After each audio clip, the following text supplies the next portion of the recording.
Hang. What do you mean he's not coming? We had a deal. I'm afraid Mr. Henderson has had a change of heart. Thank you for your continued support and for being a part of this incredible journey. It's important that we all understand what needs to be done. Everything will be all right. I can't believe it's come to this. We knew this day would arrive eventually. What do you make of this? I'm not sure, but it feels important. We need to be careful. It's so wonderful to finally meet you both in person. Yes, the pleasure is all ours. We've heard so many great things.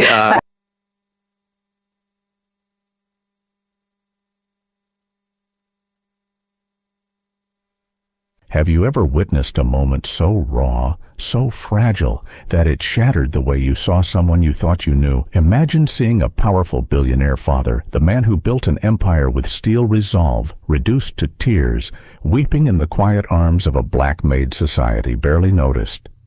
What would you do if you were his son? Would you trust your instincts to protect? Or would you question the truth hidden beneath years of masks and appearances? This is not a story of wealth or privilege. It's a story of dignity, betrayal, and the courage it takes to stand for what is right when the world whispers otherwise. And as you hear it, ask yourself if it were your father, if it were your family's legacy, would you have the strength to face the hidden truths that could destroy everything you thought was secure? Stay with me, because this story is more than scandal. It's about choices that define who we are when love, justice, and power collide. Before we begin, don't forget to like, share, and subscribe to the channel. Your support helps us keep telling stories that matter. The cabin lights glowed in a soft amber tone, wrapping the first-class section in an atmosphere meant to soothe. The hush was broken only by the low hum of the engines preparing for departure. Marcus Ellington sat stiff in his wide leather seat, adjusting the cuffs of his blazer, his eyes flicking restlessly toward the row ahead. His father, Jonathan Ellington, was slumped against the window, once a man whose presence commanded entire boardrooms. Jonathan now carried the fragile frame of old age. His hair, once iron black, had turned silver, and his skin bore the lines of both wisdom and weariness. Marcus noticed something unusual. A woman in the crisp uniform of the cabin staff, Selena Ward, was leaning close to Jonathan, not with the detached courtesy of airline duty, but with a tenderness that startled Marcus. Jonathan's shoulders shook, tears streaked down his cheeks, and there he was, his billionaire father, crying openly in the arms of a woman Marcus had never truly noticed before. The sight pierced him. Marcus's chest tightened, but anger rushed in to shield his vulnerability. His voice cut through the stillness of the cabin. "Excuse me," he said sharply, rising from his seat. "What do you think you're doing with my father?" Heads turned. The hushed whispers of other passengers began to ripple through the air. Selena, still crouched beside Jonathan, raised her eyes. They were calm, steady, as if she had expected the question. She didn't flinch. "Mr. Ellington was overwhelmed," she said softly. "I was simply comforting him." Marcus's jaw tightened. "Comforting him by holding him like that? He doesn't even know you." Jonathan stirred, his lips trembling as if to speak, but his voice failed him. His hand reached toward Marcus, pleading silently, but the son was too wound in his own storm to notice. Then another voice sliced in, sharp as glass. Victoria Hale, Jonathan's second wife, appeared at the aisle, her diamond bracelet catching the cabin lights. Her expression was one of rehearsed horror. "This is inappropriate," Victoria exclaimed. "She's overstepping. Marcus, you can see what's happening. Your father is being manipulated in plain sight." Selena stood slowly, smoothing her uniform, her composure unbroken. She met Victoria's accusation with silence at first, then said, "I was only trying to help. Mr. Ellington deserves comfort, not judgment." Passengers shifted in their seats, some whispering to one another. A few craned their necks, curious to witness the unfolding drama that now held the cabin hostage. Marcus felt heat rising up his neck. For a moment, the image of his father's tears tangled with the echo of Victoria's words. A maid's arms around a billionaire, was it exploitation disguised as sympathy? The thought stung, fueled by the prejudice he thought he had outgrown, but which now whispered inside him. He stepped forward, lowering his voice but not his intensity. "You may think you can wrap yourself in my father's grief to gain favor or something else, but I will not allow anyone to take advantage of him. Not now, not ever." Selena's eyes glistened, though no tears fell. She stood rooted, dignified, as though his accusations passed over her like a storm against stone. "Marcus," she said, her tone quiet but firm, "you are mistaken. One day soon, you will see." The captain's voice broke over the intercom, announcing a minor delay in departure. The plane would remain on the ground a little longer. In the silence that followed, the air seemed heavier, as if the cabin itself leaned in to listen. Jonathan shifted again, his frail hand brushing Marcus's sleeve. He tried to speak, but only a rasp came.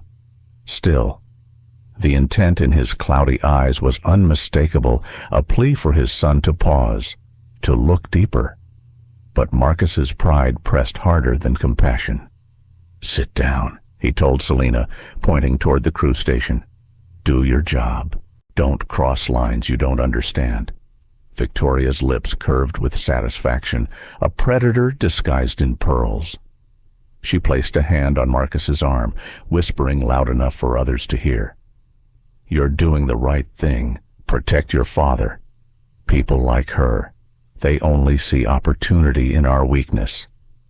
The word struck Selena, yet she didn't retreat. She adjusted Jonathan's blanket gently, ignoring Victoria's glare. The old man closed his eyes again, exhausted, leaving the scene to unravel without his voice. The passengers' whispers thickened, a low tide of judgment and speculation. To them, it was theater. To Marcus, it was humiliation wrapped in uncertainty. He returned to his seat, but his mind churned. The image would not leave him, his father's tears, pressed into Selena's shoulder. Was it manipulation, or something more honest than anything Victoria had ever offered? The engines roared faintly as if impatient, but Marcus felt trapped, unable to escape the cage of his own doubts. Inside him, a quieter voice buried beneath pride asked questions he didn't want to answer. Why did my father reach for her, not me? Why did his grief find solace in her presence? Am I angry because I fear losing him, or because I fear she might reveal something I don't want to face? Selena, meanwhile, remained by Jonathan's side, calm, still, a silent guardian. She did not argue further. Her strength was in restraint, in her refusal to descend into the chaos swirling around her. For the rest of the passengers, the flight had not yet left the runway, but the journey had already begun, and no one, not even Marcus, could guess where it was headed. The delay stretched like a held breath. The cabin lights dimmed half a shade, and the hum of the air system filled the silence left by conversation that had gone too far. A flight attendant pushed a tray of bottled water slowly down the aisle, a peace offering no one reached for. Marcus Ellington stood again. He did not raise his voice this time, but his presence drew every eye. He stepped closer to his father's seat, every movement measured, as if the right choreography could fix a scene already broken.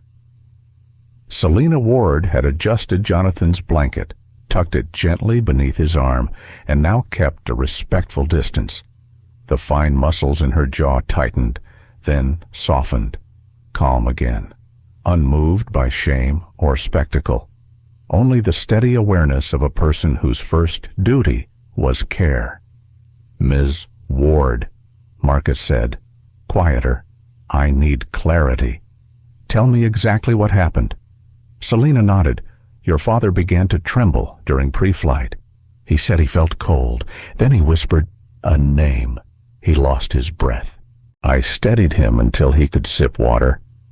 Marcus searched her face for a crack, a tell, a motive beyond compassion.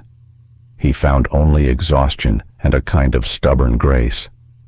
Victoria Hale slid into the narrow space between them with a practiced smile that never warmed her eyes. "Enough of this," she said. "The captain doesn't need a scene in first class because a maid forgot her place." She touched Marcus's sleeve. "Let the crew handle the crew." Selina did not step back. "With respect, Mrs. Hale. Mr. Ellington is more than a passenger to me. I know his patterns, the sudden tears, the dizziness after certain drinks, the way his hands shake most after dinner. Someone is giving him something he shouldn't take." The sentence landed like cold metal on glass. Passengers glanced up. A man 2 rows back lowered his tablet. A couple in 1D paused mid-whisper. The cabin recalibrated around the new weight of that claim. Victoria's smile thinned. "This is slander. It is observation," Selina replied. "I keep notes. Times, symptoms, what he ate, what he was handed by whom Marcus asked." Selina looked at Victoria. Not a glare, not a challenge, simply a line traced from cause to effect. Victoria let out a brittle laugh. "You see, Marcus. She's constructing a story. She thinks she can spin household routine into conspiracy because it pleases her sense of importance." Jonathan stirred again, struggling to lift his chin. A rasp, then a breath. "Marcus," he whispered. His son leaned down, and for a heartbeat, the room fell away. "Listen, I am," Marcus said. But even as he spoke, he felt the old reflex protect the family name, quiet the noise, control the narrative press like a hand on the back of his neck. A junior flight attendant approached, her ponytail tucked neatly, her badge catching the light. Claire Donovan. She looked from Marcus to Selina to Victoria, reading the temperature like a storm map. "Is everyone all right?" Claire asked gently. "We're still at the gate. If you need a minute with the cabin supervisor, I can radio. We don't need an audience." Victoria said, "We need the truth." Selina answered. Claire's gaze shifted to Jonathan. His breath had steadied, but his eyes still shimmered. She crouched slightly. "Sir, would you like a different seat or a pillow behind your shoulders?" Jonathan blinked at her, and the corner of his mouth lifted as if he recognized kindness when he saw it. He nodded. Claire adjusted the pillow with careful hands. When she finished, she looked at Selina, then at Marcus, and in those flicked glances there was something like solidarity held in reserve. Marcus slid into the aisle seat across from his father and forced his voice to remain calm. "Ms. Ward, if you have notes, I want to see them." Selina reached into her tote, produced a small notebook with a cloth cover, and placed it in his open palm. No hesitation, no fear. The pages were filled with tidy lines, timestamps, 3-finger tremor after warm tea.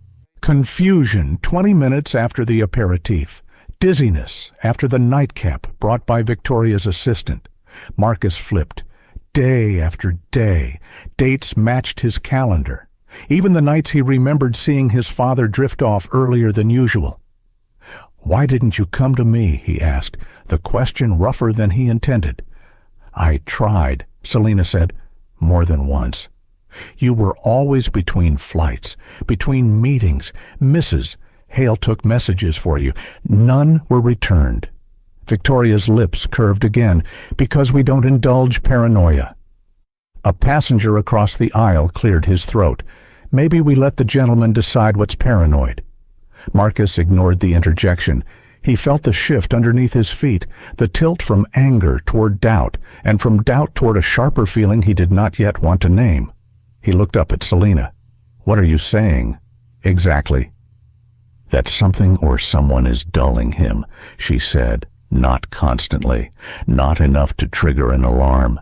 Just enough to bend his will when papers need signing. When conversations need forgetting." Victoria folded her arms. "You accuse me of poisoning my husband on a plane full of strangers." "Honestly, Selina, aim for plausibility." Selina's eyes didn't move. "I accused no one. I described a pattern." Claire glanced toward the galley, then back, the way a person does when their conscience is louder than protocol. "We can ask the captain to delay further if we need medical clearance," she offered softly. "We have oxygen on board. We can also check refreshment service records tied to seat 1A. Victoria scoffed. "What next? Pull the black box." "Cabin service logs are standard," Claire said. "Steady. They protect passengers and crew." Marcus heard the word protect, and something inside him gave way. He looked at his father. The lines around Jonathan's mouth, once carved by laughter and late deals, now were worn by something else. He thought of childhood nights when the man could explain the economy at the dinner table like a bedtime story. He thought of the last month and how those stories had reduced to stumbles. "Ms. Donovan," he said, eyes still on his father. "Please coordinate with your supervisor. I want the logs, and water only for my father. Sealed." Claire nodded and slipped away. Victoria leaned closer, a whisper sharpened to cut. "You're empowering a narrative we can't control." "I'm empowering facts," Marcus said. Victoria's tone sweetened. "Marcus, dear, I know where this leads. Public embarrassment, boardroom questions. If there is a problem, we solve it privately. You don't want strangers recording this." As if on cue, a passenger lowered his phone. Another looked away, embarrassed at being caught. The moment pricked Marcus with shame. He was a CEO. He knew optics, damage, the price of missteps in the age of 1,000,000 lenses. He also knew, suddenly and with unnerving certainty, that fear of being seen had kept him from seeing. Selina shifted her weight, as if bracing to absorb another blow. Instead, Marcus exhaled, the breath long and even. What did he whisper, he asked her. Before the tears, she hesitated, then spoke quietly. "He said your mother's name, twice." The word mother entered the space like a key in an old lock. Marcus felt the tumblers shift. His mother had been the G-force of compassion in their house. When she died. Silence moved into her room and never paid rent. Jonathan had remarried quickly, eager to outpace the grief. The family photo on the piano wore a new smile atop the old frame. Marcus swallowed. "Thank you," he said to Selina, the two words foreign and difficult, like a language he had once known and forgotten. Victoria turned, stunned. "You're thanking her. I'm acknowledging her work." Marcus answered, "I'm still assessing what it means." Claire returned with the senior attendant and a small device for monitoring vitals, the kind used for in-flight checks. They asked permission and wrapped a cuff around Jonathan's arm. Numbers glowed soft green, pulse a touch high, blood pressure low normal, nothing dramatic, nothing that would make an easy headline, but data is a story's bones. The flesh is context. The senior attendant handed Marcus a printout. "For the physician at destination," she said, "we also have the service log for this cabin. Beverage requests, who delivered them, timestamps. If you want the captain involved, say the word." Victoria's smile had vanished. In its place, a flatness, a calculation. Marcus studied the log, He traced an index finger down the columns. Complimentary champagne. Declined. Sparkling water. Accepted. Herbal tea after boarding, delivered by Victoria's assistant from a personal thermos she carried. A note in the margin passenger's spouse provided preferred brand.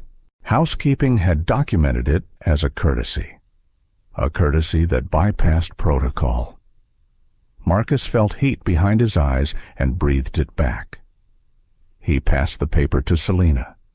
She glanced, then folded it once, as if sealing a letter whose contents she already knew. "We're still at the gate," Claire said. "If you prefer, sir, we can request paramedics to evaluate before departure." Victoria's voice lost its velvet. "No, we are not turning this aircraft into a circus. Jonathan is fine." Jonathan surprised them all by speaking clearly. "I am not fine." The cabin held still. He took a breath. "Marcus," he said, each syllable careful, as if built by hand, "when your mother died, I made a poor trade. Comfort for vigilance. I let others make it easy for me. Do not make that mistake." Silence followed. In it, the man emerged again, not in full, but enough. Enough for a son to see. Marcus nodded once. "Ms. Donovan, please ask the captain to keep us at the gate. I'd like a medical check. And I want security informed that any personal beverages not vetted by crew are to be removed." Claire's yes was almost a relief released as sound. Victoria stared at Marcus as if the world had tilted without warning. "You will regret this." "I can live with regret," he said. "What I can't live with is doubt about my father's safety." Selina stepped back to give the EMTs space they had yet to occupy. Her hands, finally, trembled. She clasped them together to still the motion and let the tremor pass through her quietly, like weather.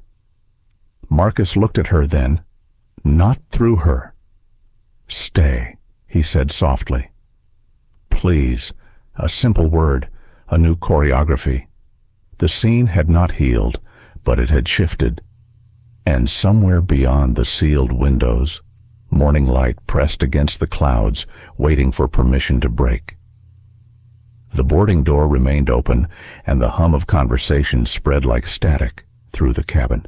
No one was relaxed anymore, laxed. Even the sound of rolling suitcases outside the aircraft seemed to carry a sharper edge. Flight attendants whispered near the galley, their eyes flicking toward row 1, where the Ellington family's conflict had turned the air heavy. Marcus Ellington sat with the small cloth notebook in his lap, its pages fluttering slightly each time the ventilation shifted. He had read enough to know Selina Ward had not invented her concerns. Every entry had the precision of a scientist. There were times, doses, symptoms, small things that seemed unremarkable alone but undeniable in pattern-shaking fingers after a particular tea. Fatigue after a gifted nightcap. Confusion during late signing sessions. His chest ached at the thought. Had he been so busy, so convinced of control, that he had ignored signs written in his father's body all along? Selina sat quietly across the aisle, her hands folded in her lap. She had no desire to gloat. Her stillness was her defense. Passengers stared at her as if she were both heroine and suspect, and she endured their shifting judgment with the same calm that unsettled Marcus. Jonathan Ellington dozed lightly now, his breathing steadier after the vitals check. Claire Donovan, the junior flight attendant, had taken it upon herself to hover near his seat, not obtrusive, but ready. Every so often she glanced toward Marcus with eyes that asked whether he was ready to act more decisively. Victoria Hale perched 2 seats away, spine straight, arms crossed, her smile gone. Her eyes darted to the open door, calculating, perhaps praying departure would come quickly and seal the cabin against intrusion. But Marcus had already requested medical evaluation before takeoff. Paramedics were on their way. The clock of control was ticking down. The tension broke when Selina reached into her tote again. She withdrew a slim folder, not thick enough to appear staged, but not so light as to be trivial. She laid it gently on the fold-out tray between her and Marcus. "These are copies," she said. "I thought I might need them someday." Marcus hesitated, then opened the folder. Inside were printouts of Jonathan's medication list, signed discharge papers from his last clinic visit, and, most damning, photographs of pills collected discreetly by Selena when Jonathan had left them untouched. Each photo bore a timestamp in her careful handwriting. "These aren't prescribed," Marcus muttered, frowning at the irregular capsules. "They don't match his listed regimen." "No, they don't," Selena confirmed. And yet he was offered them, often after meals. "Not by Crew, not by me." Her eyes flicked toward Victoria only once before returning to Marcus's. She refused to let the implication hang unspoken, though she hadn't named it. Victoria let out a soft laugh that sounded rehearsed. "She brings her little scrapbook and expects you to believe she's some crusader. Marcus, you've known me for years. This caretaker has been with us how long?" "Less than too long enough," Selena said. Her voice had no heat, only steadiness. Long enough to notice the difference between comfort and control. A murmur rippled through nearby passengers. The story was becoming larger than family drama. It was edging into something with legal consequence. Marcus leaned back, pinching the bridge of his nose. He thought of the board, of shareholders who valued stability over scandal. He thought of his father's legacy and how quickly it could rot in public once questions of coercion surfaced. And yet, what was legacy if the man at its center was quietly dismantled in real time? Jonathan stirred again. Lips forming a word Marcus leaned close to catch. The whisper carried only to his son. "Safe." Jonathan breathed. Marcus swallowed hard. He turned the word over, wondering, did his father mean safe with Selena? Safe if someone stopped the cycle, or was it merely a wish, an echo of longing? The decision pressed down on him like gravity.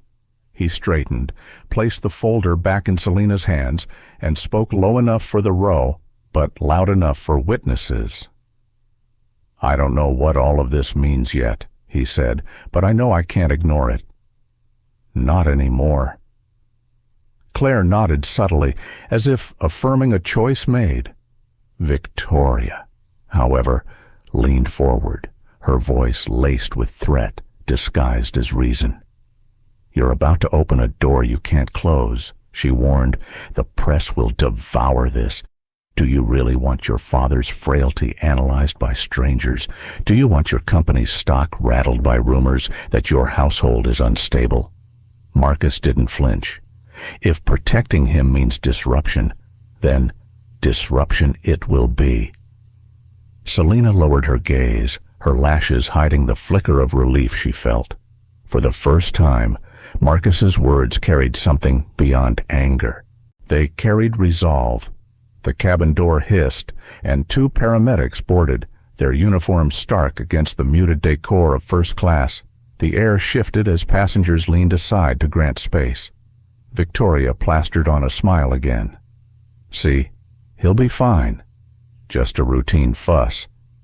But her voice lacked conviction, and Marcus heard it. He rose, motioning the medics toward his father.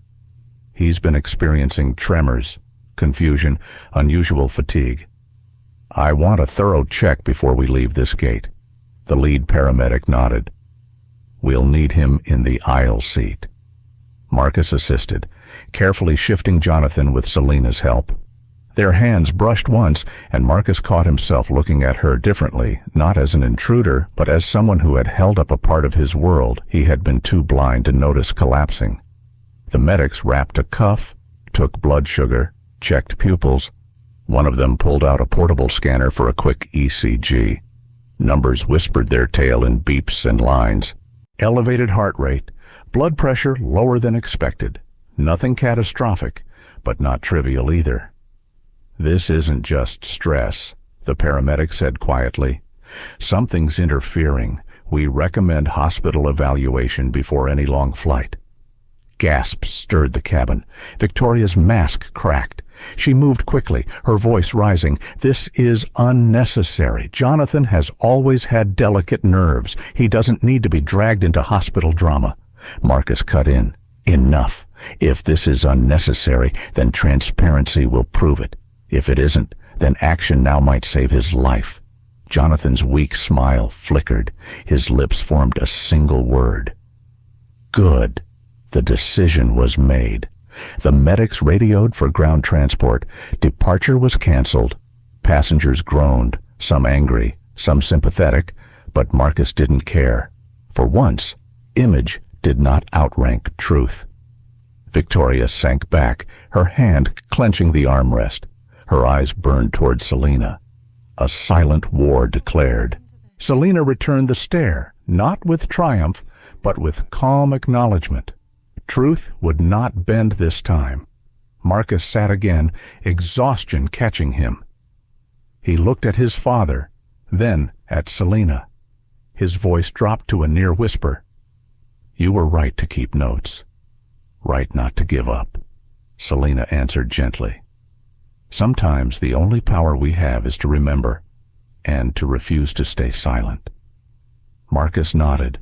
For the first time, he felt less alone in the fight he had only just realized existed. Outside the cabin, the airport bustled. Inside, a billionaire's son saw not just his father's fragility, but the cost of his own blindness. The first clues were no longer hidden. They had been placed squarely in his hands.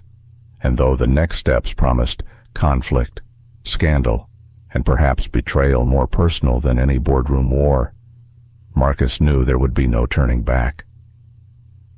The medics rolled their equipment back toward the door, leaving Jonathan Ellington stable but still weak. The captain's voice announced over the intercom that departure had been delayed indefinitely, and passengers were invited to disembark if they wished to rebook. Murmurs of irritation and curiosity filled the cabin. A few stood, stretching their legs, but most remained, unwilling to miss what had become a theater of tension. Marcus Ellington sat beside his father, one hand resting gently on Jonathan's forearm. The act felt unfamiliar when had he last touched his father outside of a handshake or obligatory hug at corporate galas. Selena Ward sat across the aisle, her back straight, her gaze trained forward, yet her presence anchored the scene. She had not moved since the paramedics left, as if holding her ground was her only protection. Victoria Hale, however, had not surrendered her stage. She leaned toward a cluster of nearby passengers, her voice pitched just enough to carry, "It's such a shame. Jonathan's decline has been exaggerated by people who crave attention. Our family has always treated staff generously, but sometimes kindness is mistaken for weakness." The words pricked Marcus like needles. He turned sharply. "Stop poisoning the air with innuendo. Victoria, you speak of kindness while you dismiss my father's health and vilify the one person who has cared for him consistently." Victoria's smile returned, brittle and calculated. "And you speak of loyalty while undermining your own family. Which of us is more treacherous?" The passengers around them leaned closer, hungry for each word. Selena drew a deep breath, then spoke softly but firmly. "Mr. Ellington deserves better than to have his suffering turned into performance." She turned her eyes to Marcus. "You asked for truth. Truth is rarely convenient, and it isolates those who speak it." The sentence hung in the cabin like smoke. Claire Donovan, still lingering near the galley, shifted nervously, caught between duty and conscience. Jonathan stirred, opening his eyes. His voice cracked but carried a faint authority that reminded Marcus of boardroom days long past. "Selena tells truth," he said, each word labored but steady. Victoria lies. Gasps followed. The frail billionaire had finally spoken without ambiguity, and his declaration struck harder than any evidence. Marcus felt his chest tighten with both vindication and dread. He knew now that there was no way to bury this confrontation. It had become public. Victoria recovered quickly, her tone syrupy. "Darling, you're confused. Medication clouds memory. That's why we're here, to protect you from your own fragility." Selina's eyes hardened. Confusion doesn't manufacture names. "Mrs. Hale."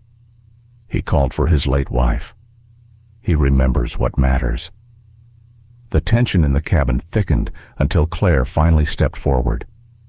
"Mr. Ellington." She addressed Marcus quietly. "We can move your father to the crew rest area if you'd like more privacy. It might be calmer." Marcus shook his head. "No. Privacy is what allowed this to fester. It ends here, in the open. A bold choice, but one that felt inevitable." Victoria rose to her feet, her heels clicking against the cabin floor. "If you insist on spectacle, Marcus, then I insist on being heard." She faced the passengers like a defendant addressing a jury. "I have cared for Jonathan for years. I've shielded him from predatory outsiders who only see his bank accounts. And now, this Maid," her voice dripped with disdain, "pretends to be savior. Ask yourselves who benefits from this narrative, who climbs by stepping on the shoulders of the man they claim to protect." Selina did not rise. She did not raise her voice. "The only one stepping on him," she said, "is you." Whispers flared into open debate among the passengers. Some sided with Victoria's polished confidence, others with Selina's quiet resolve. The division grew until the cabin felt like a courtroom with no judge. Marcus felt the isolation pressing in. He had been raised to believe leadership meant control, but control now seemed like a mirage. What remained was choice who to trust, what to believe, and whether to risk shattering the illusion of family unity for the sake of truth. His mind wrestled with guilt. Have I been complicit? Did I ignore her warnings because they came from someone society deems lesser? Am I furious at Victoria or at myself for letting it reach this point? Jonathan's hand squeezed his weakly, dragging Marcus from his spiral. "See," his father murmured. "See with your own eyes." The plea echoed in his mind. He looked at Selina again, saw the exhaustion in her posture, the stubborn dignity that had not wavered under humiliation.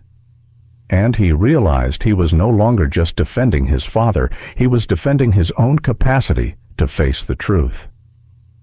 Claire cleared her throat, summoning courage. For the record, service logs confirmed that Mrs. Hale's assistant provided personal beverages outside normal protocol. That alone warrants investigation. Victoria snapped toward her. "You overstep your rank, girl." Claire stiffened but held her ground.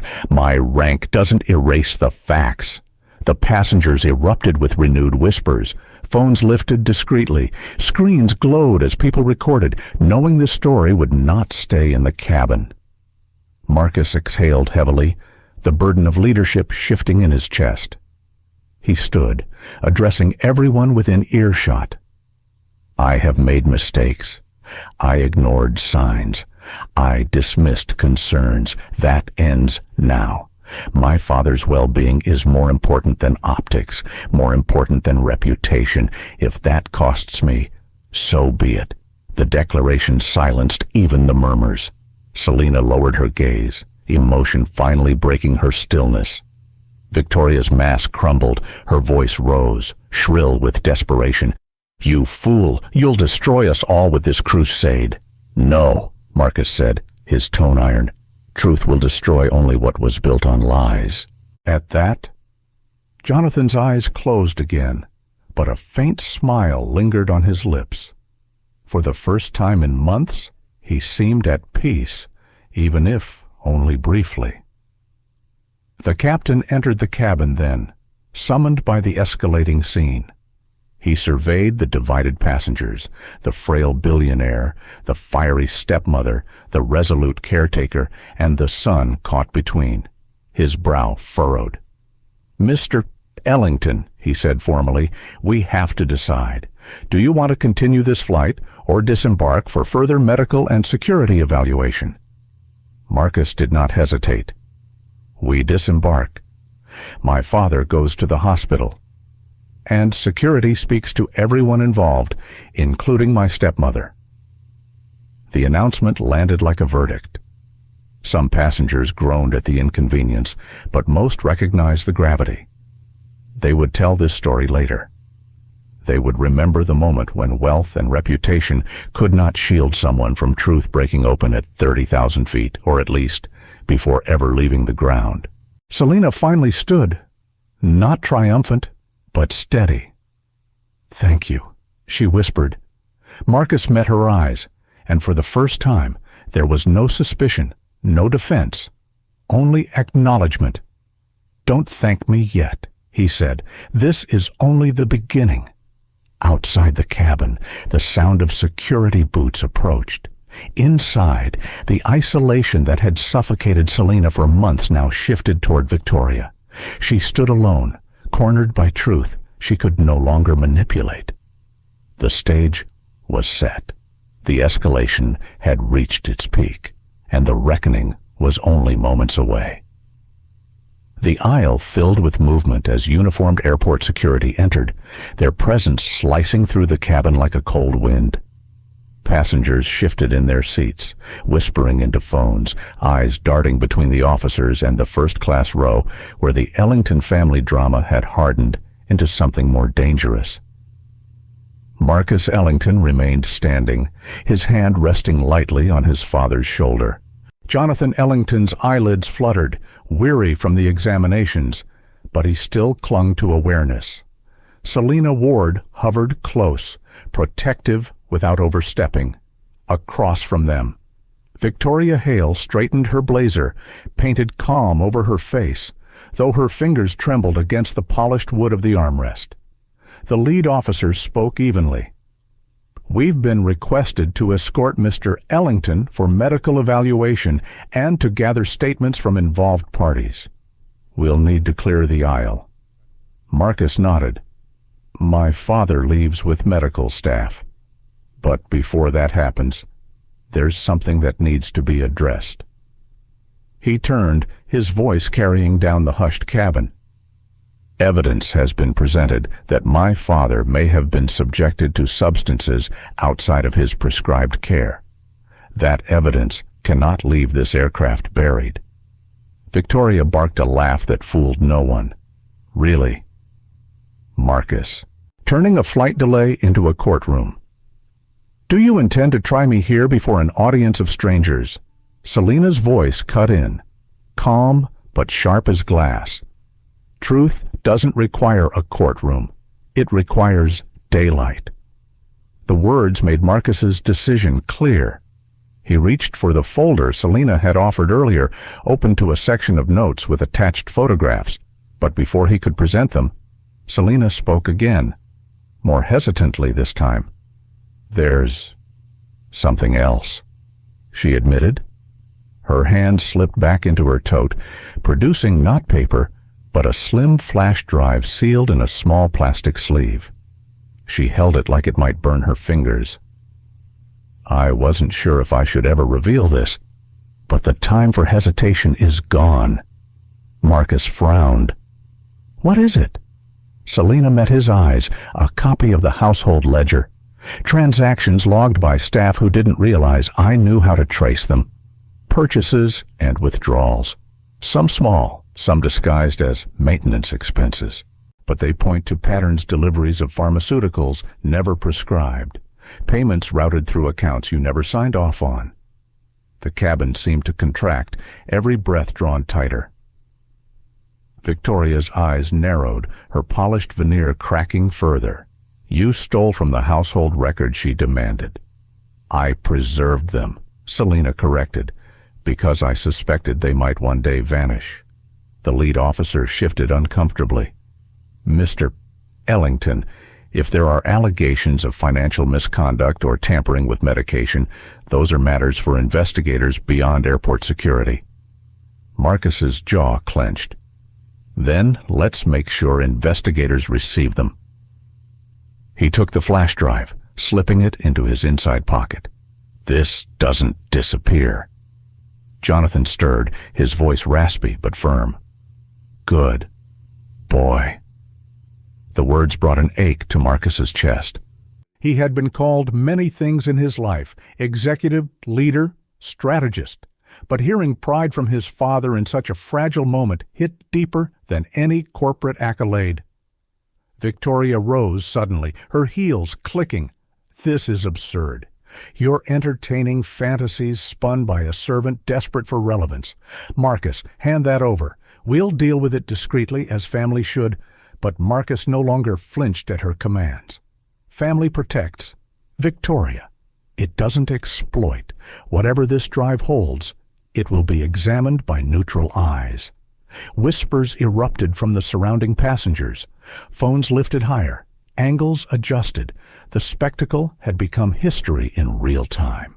Claire Donovan, hovering at the edge, stepped closer. Captains waiting for confirmation whether to offload all passengers or just escort Mr. Ellington. But with what's unfolding, I suggest everyone disembark. It protects privacy and reduces escalation. Victoria hissed. Privacy. The damage is already done. Look at them. She gestured at the glowing screens. Every person here will sell a version of this before we land. This circus will haunt us forever. Marcus turned to her, calm but unyielding. Better a circus than a cover-up. The officers guided Jonathan gently into a wheelchair brought aboard. Selina moved instinctively to assist, adjusting the blanket over his knees. Jonathan caught her hand, squeezed lightly, and murmured something only she heard. Tears welled briefly in her eyes, but she blinked them away. As the chair rolled forward, Marcus walked beside it, refusing to let his father leave alone. Victoria trailed and protesting in hushed tones, though her words carried enough to sting ungrateful, reckless, destroying everything. At the threshold of the cabin door, Jonathan's chair halted. His frail voice rose once more, surprisingly clear. Marcus, protect the name, not the mask. The truth is the name. Passengers froze, struck silent by the gravity of a man who had built empires, now distilling wisdom into broken syllables. Marcus bent low, his forehead nearly touching his father's. I will. I swear it. The medics wheeled Jonathan out, leaving behind a vacuum of silence. The passengers exhaled in unison, as though a storm had passed, though Marcus knew the storm had only shifted terrain. He turned back to the cabin, where Selina stood quietly, her tote clutched like a lifeline. Victoria glared daggers at her, then at Marcus, her world of control slipping fast. Claire approached Marcus softly. Sir, would you like me to help document witness statements before passengers disperse? Marcus studied her, young, brave, risking reprimand for taking sides. Yes, please do. Every account matters.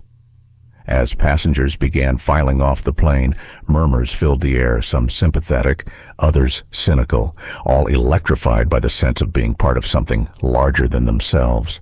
Victoria lingered, refusing to leave, her voice low but venomous. If you think this ends with a flash drive and a few shaky accusations, you're naive. You'll ruin us both. And when the board sees the headlines, they'll wonder if you orchestrated this to seize control sooner. Marcus looked at her steadily. I don't need schemes to inherit what's already mine, but if you've been siphoning my father's life for profit, then yes, you should be afraid. Very afraid. Selina stepped forward slightly, her voice quiet but edged with steel. Truth doesn't fear daylight. Only those who depend on darkness do. Victoria's hand twitched as though she wanted to strike the words from the air, but the presence of security restrained her. She turned on her heel, exiting without another word. The cabin emptied gradually, leaving only Marcus, Selena, Claire, and the officers.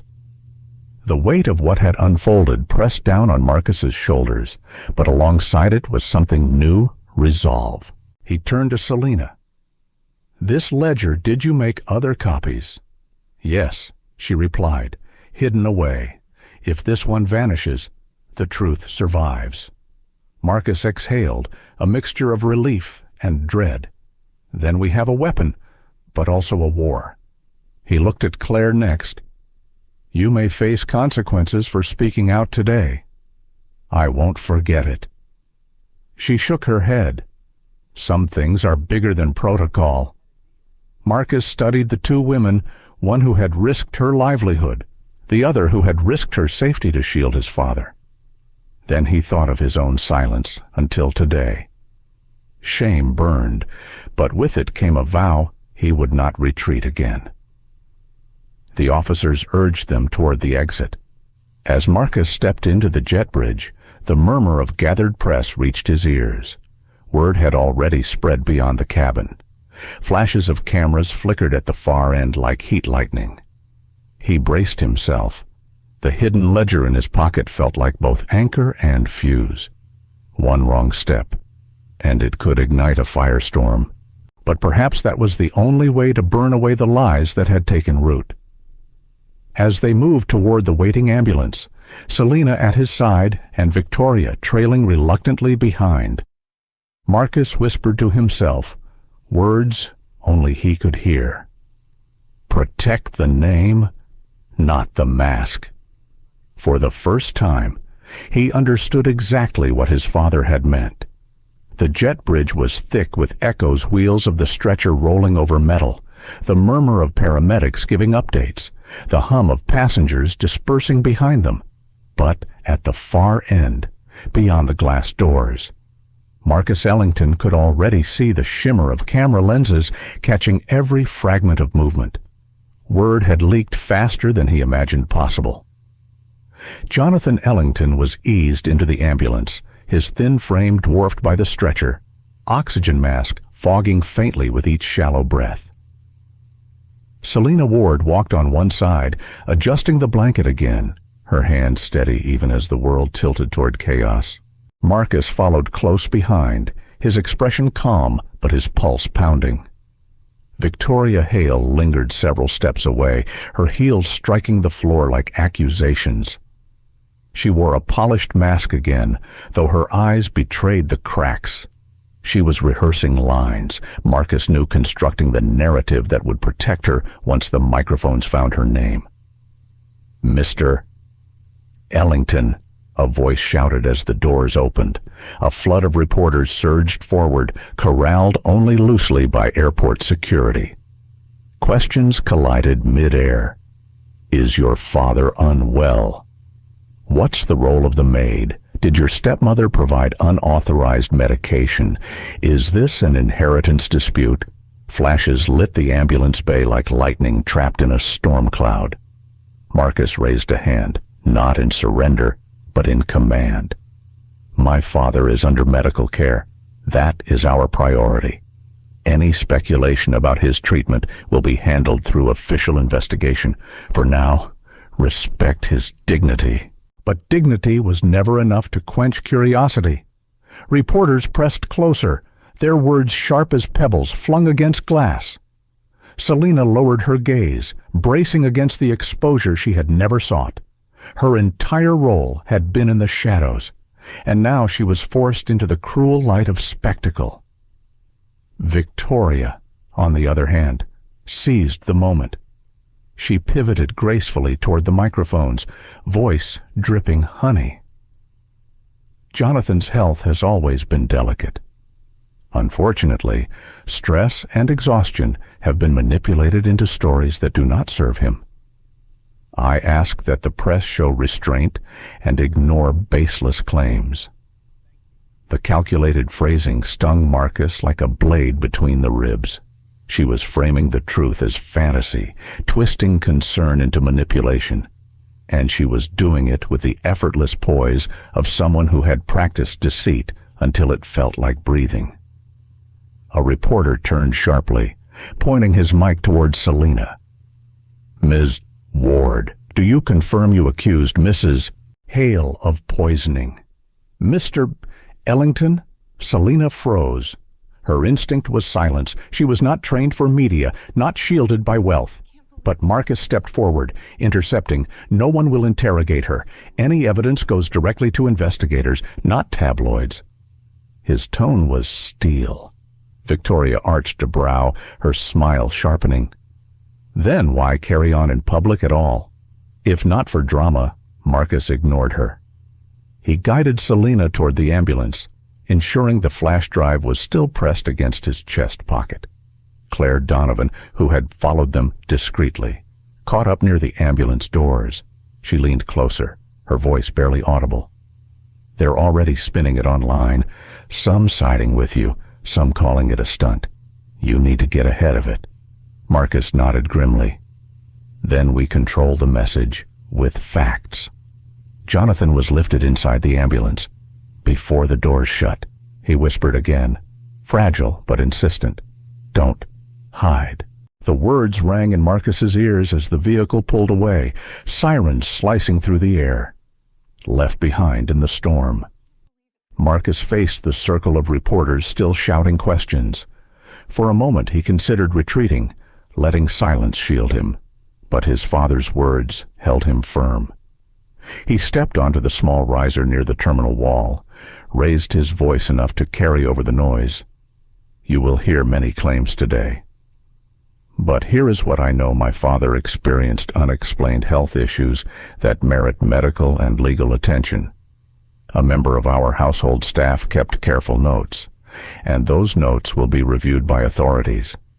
Any suggestion that these concerns are fabrications is false. This is not about inheritance. This is about his safety. That is the only story worth telling." The words cut through the noise like a blade. Reporters scribbled furiously, cameras zooming closer. Victoria hissed behind him, "You're crucifying us both." He turned just enough to meet her eyes. "No, I'm crucifying lies." The press surged again, questions firing like arrows, but Marcus had said his piece. He gestured toward Selina and Claire.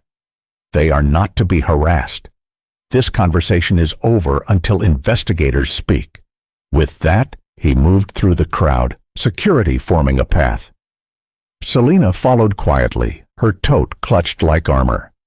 Claire stayed close too, pale but resolute.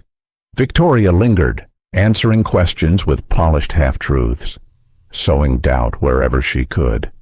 Inside the terminal, the noise dulled slightly. Marcus exhaled, finally allowing his fatigue to show. Selina touched his arm lightly. "You didn't have to defend me like that," she murmured. "Yes," Marcus replied, his voice low. "I did, because if I don't, the truth dies under noise, and I've let that happen too many times." They moved toward a private waiting room arranged by security. Claire slipped inside with them, pulling the door closed. The sudden quiet felt unreal after the chaos. Marcus sank into a chair, pressing fingers to his temples. This will hit every outlet by morning. The board will demand explanations. Investors will smell blood. Selina lowered herself opposite him. "And what about your father?" The question pierced him. "He has doctors now. The best care, but if what you suggest is true, then every day he's been near Victoria may have chipped away at him. That guilt is mine, too." Claire spoke softly, almost apologetically. "I overheard something before disembarking. Some passengers said Victoria often traveled with her own supply of supplements and insisted on preparing his drinks herself. If investigators ask, I'll testify." Marcus looked at her with gratitude. "You've risked more than your job. You've risked being branded a liar, or worse." Claire shrugged. My job means nothing if I can't look in the mirror after. Selena's eyes softened toward the younger woman. Truth isolates, she said again, but it also binds those willing to carry it. Marcus leaned back, exhaustion lacing his bones, but resolve simmering hotter. We need to prepare, not just for the investigation, but for the storm of perception. If we let Victoria dictate the story, she wins even if the evidence condemns her. We need strategy. Selena tilted her head. And who will believe me I'm a maid in their eyes? My words are weighted less than hers, no matter what's written in notebooks. Marcus's gaze hardened. Then they'll believe me. I will be your voice if they refuse to hear yours. This ledger, these notes, they'll carry weight if I stand beside them. I owe you that. Selena studied him, measuring the sincerity in his face. Slowly, she nodded. Then we fight together. The door creaked as an aide entered quietly, whispering that the ambulance had reached the hospital and Jonathan was stable under observation. Relief swept Marcus like a tide, though the storm ahead loomed larger than ever. Victoria would not stop. He knew her well enough to understand she would deploy lawyers, spin doctors, and whispers in the press to frame Selena as a manipulator and him as a reckless heir hungry for control. But Marcus also knew something else now, something he had ignored for years. Truth had allies, if he chose to stand with them. He glanced at Selena, then at Claire. Two women from very different worlds, bound by the courage to confront what he had avoided. He realized his own role was not just to lead, but to finally listen. Outside, the press storm raged. Inside, the pressure mounted, and Marcus Ellington, for the first time in his career, prepared not for a negotiation, but for a reckoning. The following morning, Marcus Ellington entered the glass-walled boardroom of Ellington Global Holdings. The skyscraper's floor-to-ceiling windows offered a panoramic view of the city skyline. But today, the horizon looked less like opportunity and more like judgment. The table was lined with directors, attorneys, and advisors' faces he had known for years, yet faces that now carried suspicion sharpened by overnight headlines. Every newspaper carried the same variations of the story, "Billionaire collapses," on flight family scandal. Unfold, some headlines hinted at poisoning, others at inheritance battles. None captured the quiet anguish of Jonathan's whispered plea. Protect the name, not the mask. At the head of the table, Marcus stood rather than sat. His father's chair remained empty, a silent reminder of absence that made the air heavier. One of the older directors, Thomas Avery, leaned forward. Marcus, the board has convened an emergency session because last night's incident has already impacted market confidence. Our stock dipped 7% overnight. We need clarity, and we need it now. Marcus clasped his hands behind his back, his voice calm but deliberate. You want clarity, then you'll get truth. My father was not simply overcome by age or stress. He has been systematically weakened over time substances introduced outside his prescribed care. We have evidence? A low murmur rippled around the table. One of the attorneys raised a hand. Evidence collected by whom Marcus did not hesitate. By Selena Ward, my father's caretaker. She kept meticulous notes, photographs, and, most importantly, a digital ledger of irregular transactions tied to the household, purchases of pharmaceuticals that were never prescribed. A younger board member, Marissa Clark, frowned. You're asking us to trust a maid's observations over your stepmother's assurances. Marcus met her gaze evenly. I'm not asking. I'm showing. The flash drive is secured. Independent forensic accountants can verify its contents. He paused, then added, and for the record, The flight attendants themselves logged irregularities, Victoria Hale, bypassing standard service protocols to administer her own beverages. The room fell silent. Doubt still clung to the walls, but cracks appeared in its armor. Another director, Gerard Lawson, shifted uncomfortably. If what you allege proves true, the scandal could devastate the company. Investors don't want whispers of domestic poison plots attached to their portfolios. Damage control may require distancing Ellington Global from all personal matters. Marcus's jaw tightened. You cannot separate the man from the name. My father built this empire with his integrity. If that integrity is attacked within his own home, then protecting the business means exposing the rot, not hiding it. A silence followed, heavy with unspoken calculations. Some saw risk, others saw opportunity, and Marcus saw the danger that truth could be weighed not in morality, but in profit margins. Selina Ward had been invited to the meeting, though she sat at the far end of the table, almost swallowed by the vast room. She wore her plainest dress, her hair tied back, her notebook resting in her lap. Though out of place among suits and silk ties, her presence carried quiet gravity. One director addressed her directly. Ms. Ward, do you understand the severity of what you're implying, that a member of this family deliberately endangered Mr. Ellington for financial control? Selina lifted her chin. Her voice, though soft, reached the corners of the room. I understand. That's why I kept records, because truth without proof is dismissed. I am here not because I enjoy this attention, I don't. I am here because Mr. Ellington deserves a voice when his own was weakened. The board shifted again, uneasy under the weight of her calm conviction. Victoria Hale entered then, uninvited, but flanked by her attorney. Her presence swept across the room like perfume laced with venom. I see we're staging tribunals now, she said, her voice dripping disdain. Marcus, darling, you should be ashamed for parading servants into board meetings. This company deserves better than theatrics. Marcus faced her squarely. This company deserves honesty, and so does my father. Victoria's attorney, a man with silver hair and a sharper tongue, interjected. Unless you have hard evidence beyond anecdotal notes, these accusations tread dangerously close to defamation. Mrs. Hale has given her life to caring for Jonathan Ellington. To besmirch her name damages not only her, but the family's reputation. Selina opened her notebook slowly, sliding a page across the table.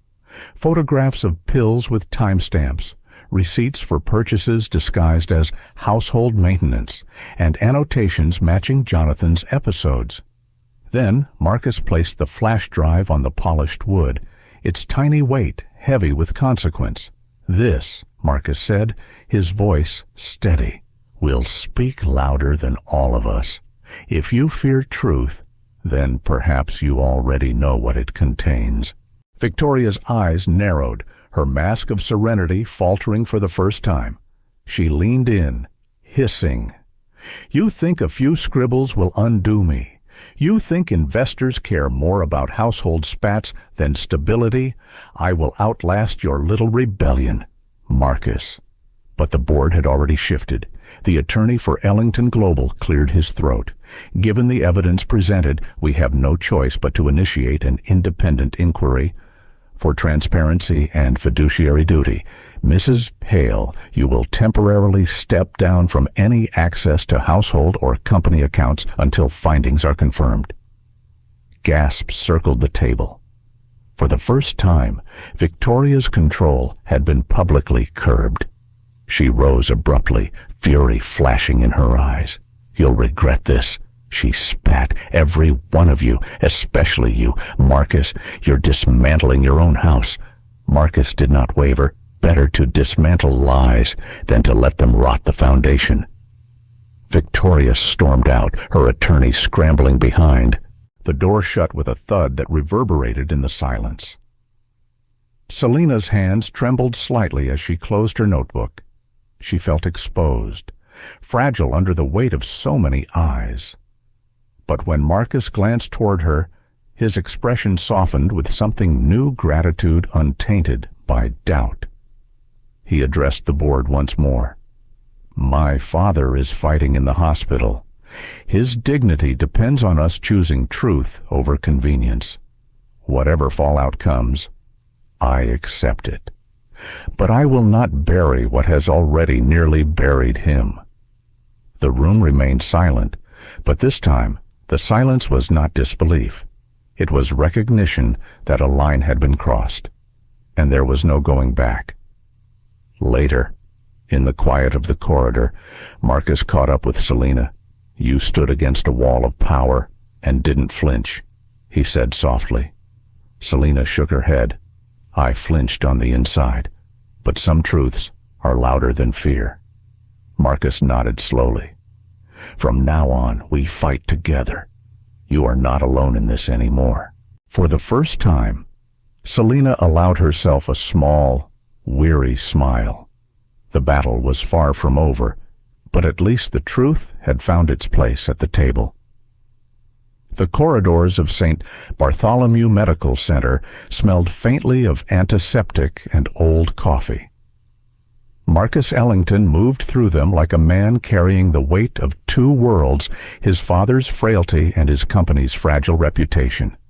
Every step toward the private wing felt longer than the last. Jonathan Ellington lay in a quiet room on the 12th floor, surrounded by machines that pulsed and hummed, their lights blinking a rhythm Marcus could not ignore. His father's chest rose and fell under the thin hospital blanket. The man who once filled boardrooms with commanding presence now looked impossibly small against the white sheets. Selena Ward sat at his bedside, her hand resting gently over Jonathan's. She had not left since he was admitted. Even the nurses had noticed her vigilance, whispering about the caretaker who watches like family. She looked up when Marcus entered, her eyes tired but steady. He's resting easier now, she said softly. The doctors flushed his system. They confirmed traces of compounds not listed in his prescriptions. Marcus froze. So it's true. Selena nodded. They haven't identified all of them yet, but enough to know something wasn't right. He felt a knot tighten in his gut. Not surprise, but confirmation of what he had feared. His father's decline wasn't natural. It was orchestrated. Claire Donovan slipped quietly into the room a moment later, still in her flight attendant uniform from the night before. She looked nervous, out of place in the sterile hospital environment, but determined. I didn't want to intrude, she said, but I thought you should know. The airline already called me. They want a written statement about what I saw on the flight. Marcus regarded her with gratitude. And will you tell them yes, she said, her voice firm despite her nerves. Everything about the unauthorized service, about the passengers who witnessed the confrontation. They may not like it, but the truth doesn't need permission. Selena's lips curved faintly, almost a smile. Truth isolates, but it also gathers the brave. Marcus's gaze lingered on both women. Two unlikely allies, one from the quiet corners of his father's house, the other from the cabin of a delayed aircraft now stood where family had failed. Jonathan stirred faintly, opening his eyes. His voice was weak but clear. Marcus, come here. Marcus moved closer, leaning over so his father could see his face. I'm here, Dad. Jonathan's gaze flicked toward Selena, then back to his son. She saved me. I know, Marcus whispered. I should have listened sooner. A faint smile passed over Jonathan's lips. You listen now. That's what matters. He coughed, the sound rough against his throat, then added, The house is not safe. Marcus swallowed hard. It won't be any more. I'll make sure of it. For a long moment, father and son simply looked at each other. Marcus felt the years of distance, of boardroom schedules and polite holiday visits, dissolve under the weight of shared truth. Later that evening, as night deepened over the city, Marcus sat in the small waiting area outside the private room. His phone buzzed incessantly, calls from board members, messages from investors, alerts from news outlets. He silenced it, staring instead at the quiet glow of the hospital floor. Selena approached, holding 2 cups of coffee from the vending machine. "It's terrible," she admitted, handing him one, "but it's hot, at least." He took it, grateful. "You shouldn't have to carry this alone anymore," he said. She sat beside him, her posture weary but unbroken. "I carried it because no one else would. People saw what they wanted to see. A tired old man, an overprotective maid. No one wanted to imagine something darker." Marcus studied her face. "And yet, you didn't stop." "No," she said quietly, because stopping meant letting him slip away without anyone fighting for him, and he deserved better than that. Marcus felt a heaviness in his chest, not guilt this time, but something closer to admiration. "You deserve better too. Selena, respect, recognition, not whispers and slander." She shook her head. "I didn't do it for recognition. I did it because it was right. But," she hesitated, "hearing you say it matters more than you think." They sat in silence, sipping bitter coffee. Outside, sirens wailed faintly, a reminder that the world moved on even when their own lives stood still. Near midnight, Claire returned from making calls. "The airline's legal team isn't happy," she reported. "They told me I'd be protected if I stayed quiet, but I can't. I already sent them my statement. If they fire me, so be it." Marcus looked at her, his brow furrowing. "If they retaliate, I'll see that you're not left adrift."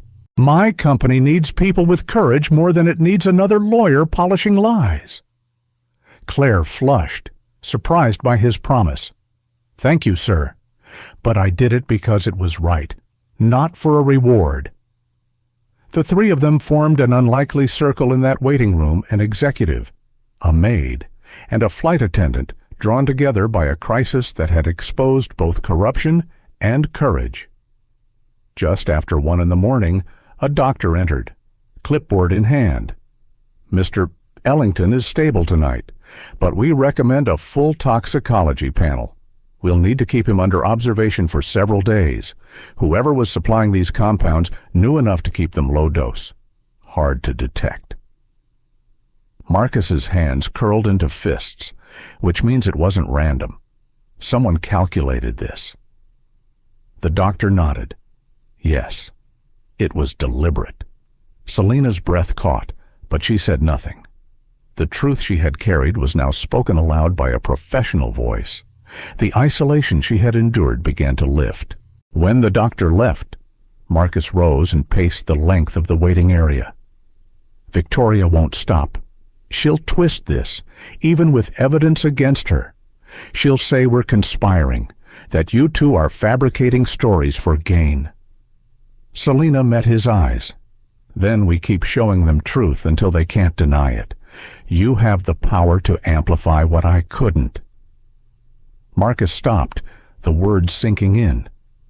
He had always wielded power like a shield for his company, for his image. Now, for the first time, he understood power as responsibility, not protection. He looked at Selena and Claire, then toward his father's room. "Tomorrow, I go public, not just with the press, with the board, the shareholders, the world. We don't hide anymore." Selena's lips parted, startled. "That will be brutal. They'll drag you through the mud." Marcus's expression hardened with resolve. "Let them. If mud is the cost of daylight, I'll pay it." For a moment, the room was silent except for the faint hum of machines. Then Jonathan's monitor beeped softly, a steady rhythm that reminded Marcus why none of this could be delayed. He returned to the chair, lowering his voice. Selina, I need you to stay with him while I prepare. Claire, I need you ready to testify if the time comes. Tomorrow, everything shifts. Both women nodded, each carrying her own fear but choosing to stand beside him anyway. As dawn edged across the city skyline, Marcus stepped to the window of the hospital wing. The glass reflected his tired face, but behind the exhaustion was something new clarity. The storm was far from over, but he no longer felt like he was walking into it alone. And somewhere in the rhythm of his father's fragile breaths, he heard again the words that anchored him. Protect the name, not the mask. Morning came with a chill in the air, though Marcus Ellington felt heat building inside him as he walked toward the press hall his company had hastily arranged. He had called the conference himself, refusing to let whispers and leaks dictate the story any longer. The board had tried to dissuade him, warning of legal entanglements, investor panic, reputational collapse. But Marcus had reached a point beyond calculation. Silence had nearly killed his father. Silence would not kill truth. The hall was packed, reporters jostling with cameras, microphones tilted like spears, shareholders watching from the back rows with tense faces. Screens glowed as the live stream reached millions. For the first time in his life, Marcus was not speaking as CEO or heir. He was speaking as a son who had seen his father cry in the arms of someone the world dismissed, and as a man who had chosen daylight over shadows. He stepped to the podium. For a long moment he said nothing, letting the noise subside. Then his voice came low but resonant. My name is Marcus Ellington. Yesterday, my father, Jonathan Ellington, was rushed to the hospital after an incident aboard a flight. Many of you have already heard fragments of what happened, rumors of conflict, accusations in the cabin. Today, I will tell you what is fact. Cameras clicked. Fingers flew across keyboards. The silence in the hall deepened. My father's health has been undermined for months. Marcus continued. Not by age alone, but by substances never prescribed, introduced into his daily routine under the guise of care. We have medical confirmation of foreign compounds in his system. We have service logs confirming unauthorized interference. We have a ledger of transactions tied to those substances. Gasps rippled through the crowd. Reporters shouted questions, but Marcus raised a hand for silence. I know what you are thinking. Why reveal this in public? Why not keep it contained within the family? Because secrecy is what allowed this to fester, because the truth loses its power when hidden, and because my father, in his weakest moment, asked me to protect the name, not the mask. The words hit the hall like a wave. Shareholders shifted in their seats, some whispering, others nodding. Marcus took a breath, then continued. Selina Ward, my father's caretaker, has carried this truth alone for too long. She was mocked, ignored, and nearly destroyed for trying to protect him. Yesterday, she handed me evidence that cannot be denied. I owe her not just gratitude, but recognition. She stood when I would not. She remembered when I chose to forget. And now she is vindicated. The cameras swung instantly to the side of the stage, where Selina sat quietly in a plain black dress. She looked uncomfortable in the spotlight, but she did not flinch. Her stillness itself was defiance. Reporters erupted. Ms. Ward, do you have proof? Did you accuse Mrs. Hale directly? What's your role in the Ellington estate? Selina leaned toward the microphone reluctantly. Her voice was soft, but it carried. I am not here for recognition. I am here because Mr. Ellington deserves to live his final years with dignity. I saw patterns others ignored. I kept notes. I saved records. That is all. I never wanted attention. I wanted him safe. Her words silenced even the most aggressive reporters. In their simplicity, they cut through noise sharper than any lawyer's statement. And then the twist came. A journalist from the back stood, raising a document. "Marcus, how do you respond to Mrs. Victoria Hale's claim this morning that you fabricated these accusations to seize control of your father's holdings prematurely? She says you colluded with household staff to discredit her." Gasps flared again. Screens lit up with the breaking headline, "Victoria Hale Strikes Back." Marcus inhaled slowly, keeping his composure. I expected Victoria's denials, but truth is not determined by who shouts loudest. It is determined by evidence.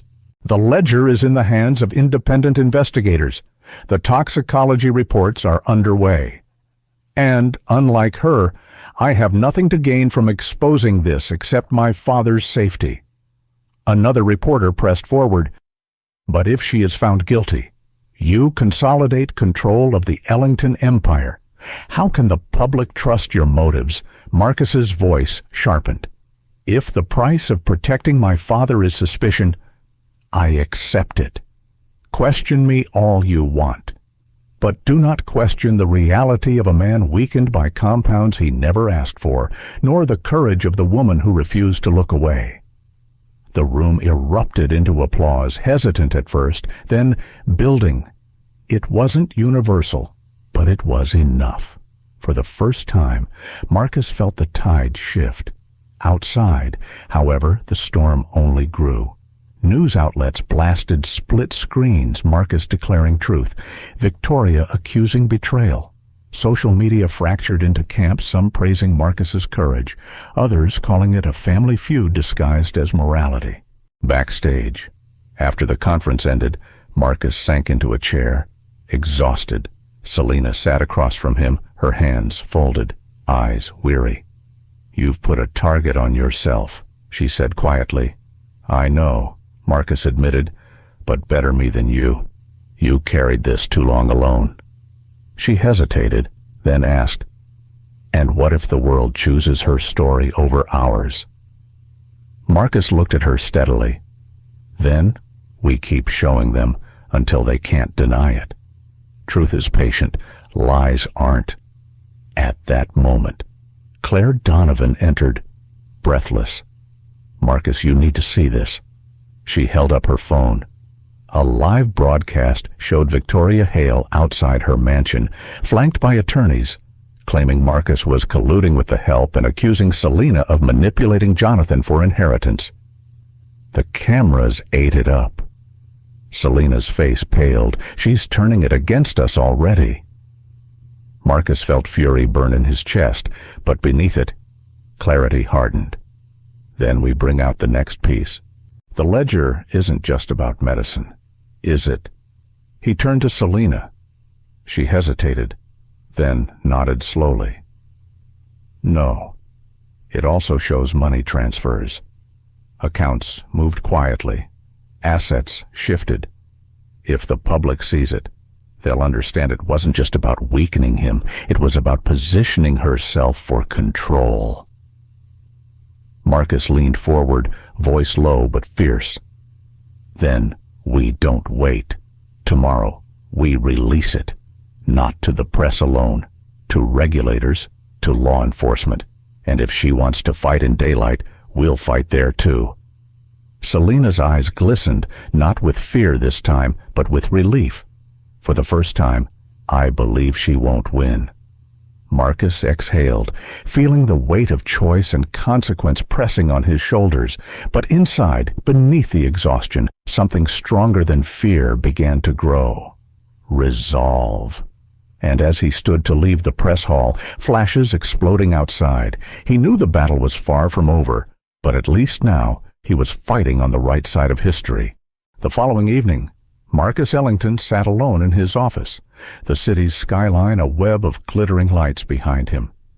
The weight of the press conference lingered, not just in the news cycle, but in the gnawing ache of responsibility. His phone buzzed every few minutes with updates from attorneys, directors, and journalists. Yet what haunted him most was not the headlines, It was the memory of his father's frail hand gripping his sleeve in that hospital bed, whispering about masks and names.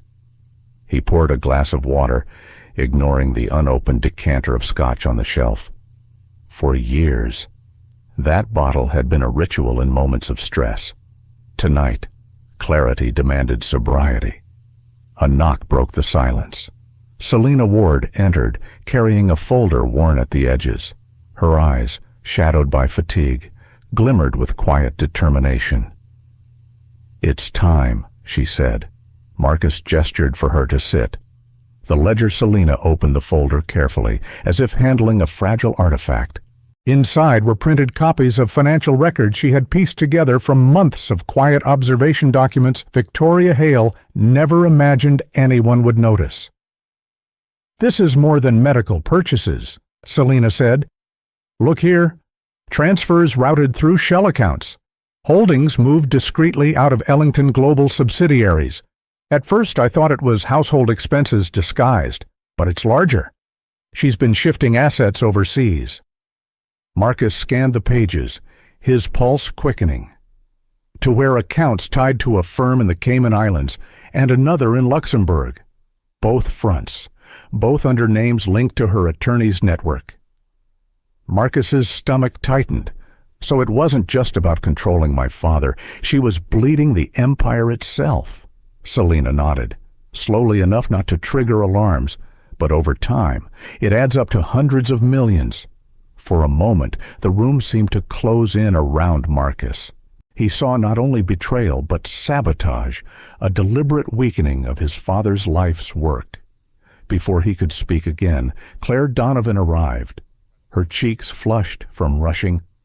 "Marcus, you won't believe this." She held up her phone. A video surfaced tonight. Not from us. From a neighbor near Victoria's estate. It shows her meeting with a man, Vincent Kane, a financier under federal investigation for laundering. Marcus froze. The name was familiar, whispered in boardrooms as someone who fed on failing companies. Claire continued, breathless. The video's already viral. They're shaking hands in the driveway. People are connecting dots. Selina exhaled slowly. Then the truth is cracking through. Marcus rose, pacing. This isn't just a family scandal anymore. If Victoria tied herself to Caney, regulators will descend, and if she's funneled assets to him, it's not just betrayal, it's criminal conspiracy. Claire glanced at Selina. "Do we release the ledger now?" Marcus paused, conflicted. The instinct to protect the company's reputation battled with the duty to expose corruption. Then his father's words echoed in his mind. "Protect the name, not the mask." "Yes," Marcus said firmly. "We release it. Tonight. But not through the press. Through federal authorities. Let them handle it. If we make this about vengeance, it loses weight. If we make it about justice, it stands." Selina studied him, her expression softening. "Your father would be proud of that choice." Hours later, the documents were delivered securely to federal investigators. Marcus, Selina, and Claire waited in the quiet of the office, each carrying their own storm of thoughts. Around midnight, Marcus stepped onto the balcony, the cool air striking his face. Selina followed, standing beside him. "You could have buried this," she said quietly. "Covered it up to keep investors calm. Many in your position would have." Marcus turned to her, his voice steady. "And become the mask my father warned against. No. If truth costs me everything, it's still cheaper than silence." For a long moment, they stood in silence, watching the city breathe below. The next morning, chaos exploded. Federal agents raided Victoria Hale's estate. News helicopters circled as footage captured her being escorted to black SUVs, her attorney shouting about false accusations. Onlookers gasped as boxes of documents were carried out, one after another. The media frenzy was instant. Screens blared Victoria Hale, arrested financial crimes linked to Caney Network. in the hospital. Jonathan Ellington's room was filled with muted news coverage. His frail hand clutched Marcus's tightly as he watched. His eyes glistened, but his lips formed a faint smile. The mask has fallen. Tears stung Marcus's eyes. Yes, Dad, it has. Selena sat quietly nearby, her gaze lowered, but her presence was steady, grounding. Claire stood at the window, watching reporters swarm the hospital entrance below. Jonathan's voice cracked as he whispered, "You saved more than me. You saved what I built." Marcus pressed his father's hand gently. "No, Dad, we saved it, together, with the people who refused to look away." In that moment, Marcus realized the truth had always been larger than one man or one empire. It was about dignity, courage, and the refusal to let lies poison what was meant to endure. As the cameras outside blared their headlines, the Ellington family story shifted not from scandal alone, but toward redemption. The hidden truth, once buried in ledgers and whispers, now stood in daylight.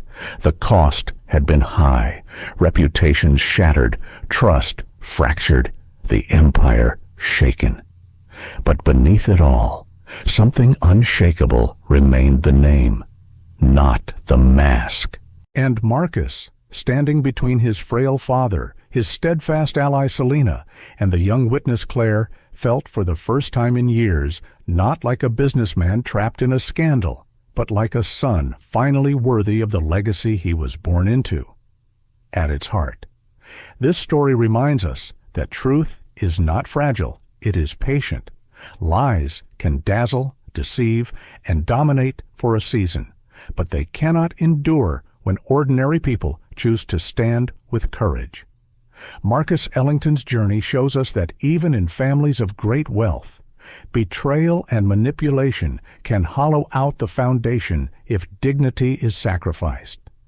Yet it also shows us the quiet power of compassion, embodied by Selena Ward, whose resilience became the anchor when the empire shook. For older audiences, this story resonates with something deeply human, the longing to end our years with respect, not exploitation, with love, not calculation. Jonathan Ellington's frailty mirrors what many fear that age makes us vulnerable.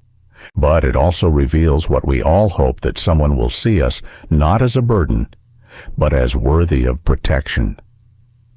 In our own lives, the lesson is clear. We must protect truth, even when it is inconvenient, and honor dignity, even when the world overlooks it.